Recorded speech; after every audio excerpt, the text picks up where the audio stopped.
Hi, this is Dr. Jared Yevans at Sewickley Chiropractic Center, and one of the questions that we get asked a lot here is it dangerous or is it bad if I pop my own joints? For instance, somebody that cracks their neck all day long, somebody that's constantly adjusting or cracking the middle of their back, somebody who's always popping their fingers throughout the day. Is it bad and can it cause long-term complications? And it's a little bit of a complicated answer of yes and no. And I kind of want to get into those details just a little bit so that we can all be safe and not be at risk for any sort of long-term joint issues. So number one, it's important to understand that every joint has a plane that it moves on.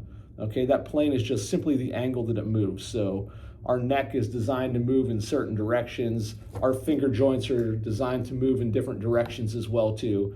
And if we push into those general directions that the joint is designed to move on, if we push along that plane, it's generally not super bad for the joint.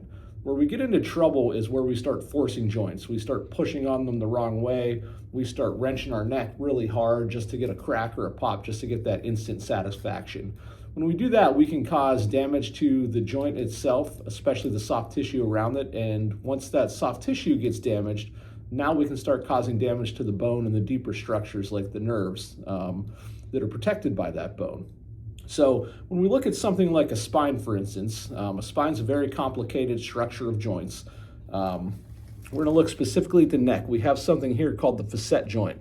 Along the spine, we have facet joints. Those facet joints, again, sit at a plane, and they're each designed to move at certain angles. Okay, so when we look at the neck, the mid-back, the low back, each of those areas of the spine is generally designed to move in a different direction based on the orientation of those facets.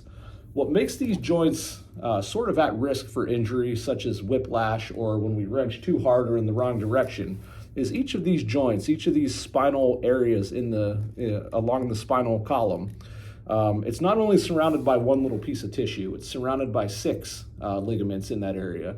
Those ligaments are designed to stabilize it. So when we start wrenching on the neck in the incorrect direction, we start to injure those ligament tissues. Those ligament tissues are responsible for keeping those bones where they belong and keeping them working how they should. When they get injured, we now have biomechanical issues in the spine.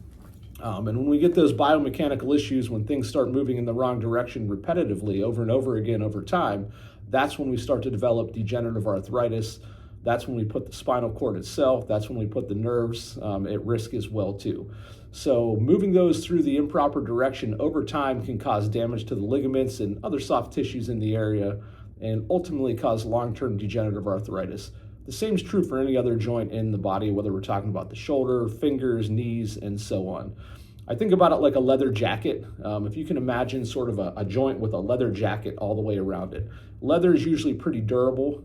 It's something that you can pull on and won't change shape in general. But if we continue to yank on that leather thousands and thousands of times, eventually the fibers are going to thin out and that leather is going to become more pliable and not do as good of a job protecting your body, protecting the skin that it's supposed to cover. A joint's the same way.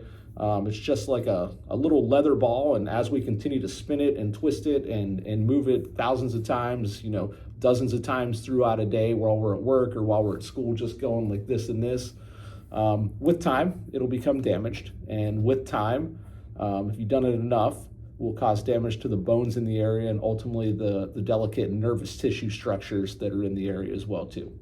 If you like this video, follow us, click and like it, ask any questions that you want to, and I'll do my best to get to them in the end.